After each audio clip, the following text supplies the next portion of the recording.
All right, it's official. The House will be back to deal with the Fiscal Cliff mess on Sunday afternoon. The Senate was back today, and Reid took to the floor not to call for some sort of a deal, but to blame John Boehner for everything.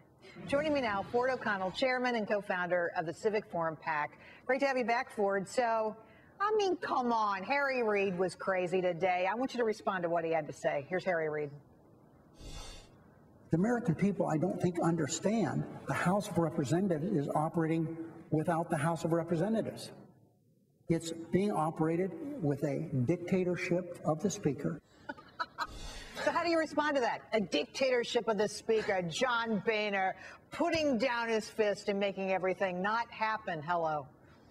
Reid's starting to sound like that crazy uncle that everyone ignores at holiday gatherings. He's just talking to talk. He's ducking reality. Look, this is a man who thinks that leadership means not acting. We haven't passed the federal budget in 3 years. Guess what? The Senate hasn't done anything. Look, his job is very simple, though, and that's to make John Boehner and the House Republicans look bad. And he's doing a pretty good job given the current public opinion polls. Well, okay, but look, so Boehner's spokesman, he shot back saying this, the trouble with Senator Reid should talk less and legislate more. How is anything, tell me, Ford, going to get done when people are just calling each other names, basically? Well, the idea is that they're going to get beyond calling each other names and stop the campaign theater and get down to business. What really needs to happen here is the Democrats need to really negotiate in good faith. They're not really talking about spending cuts. They're not really talking about entitlement reform. This is not coming from me. This is coming from the Washington Post and USA Today. Not exactly bastions of conservative thinking. When they want to get serious about spending cuts and entitlement reform, the Republicans have shown as evidence behind closed doors and with Boehner's Plan B that they're willing to raise tax rates.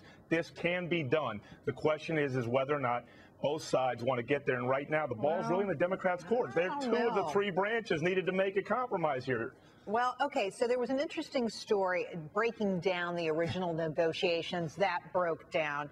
And Obama was said to have told Boehner this: you get nothing, I get that for free. And that's in response to Boehner putting up $800 million in tax revenue. Remember that? He changed his entire mind.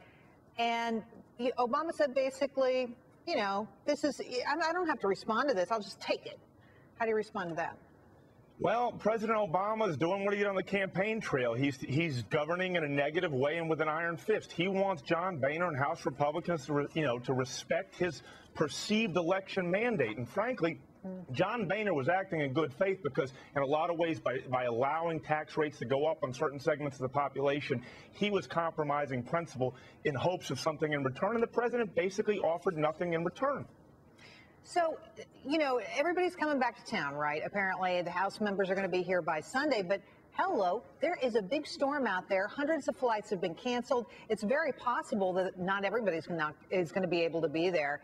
Is this going to disrupt the situation yet again? Well, it could. One of my favorite movies is Planes, Trains, and Automobiles, where there's a will, there's a way. If you want to get there, you can. The only folks that could be in real trouble are those in Hawaii, because it's real hard to get from Hawaii unless you can borrow someone's plane. You have such highfalutin taste, Ford. Hey, look. I agree with you, but these are congressmen and congresswomen. Trust me, they have some backers out there who can help them out. Look, if there's really seriously a deal, they'll find a way to get here, and it will be done. Now, there were all kinds of interesting stories this afternoon, which made me think there was a lot of whispering in the background, rumors about whether the Democrats were going to put something else on the table on Sunday. Is some other information going to come out from the Democrats? Is Senate actually going to take some action? Boy, howdy, that'd be something new, wouldn't it? Are you expecting something new here? I think that, you know, President Obama, through his mouthpiece and propaganda minister, Reid, will actually put something forth. Scott Brown was talking about that today on his Facebook page. It is a possibility. I don't think that the president wants to achieve trade off a political victory in terms of recession. He really wants to get his agenda through over the next 2 years. And if we go into recession, he's going to have a very hard time doing that. And the blame will really shift from Republicans to the White House because they could get a deal done. You really think the blame will shift from Republicans to the White House? Look, when we go in, if we go into a recession and people see their tax bills being raised at an average of $3,500, trust me, people will be piping mad, and they're going to look for someone to blame. And we know that the Democrats controlled 2 of the 3 parties needed to reach a deal. If there's the will to get a deal done, instead of just making Republicans look bad and trying to break them on several issues down the road, this will get done. Well, I guess this will be a test of character. Ford, thanks for coming on. Have a happy new year. Thank you very much. Thank you, Jerry.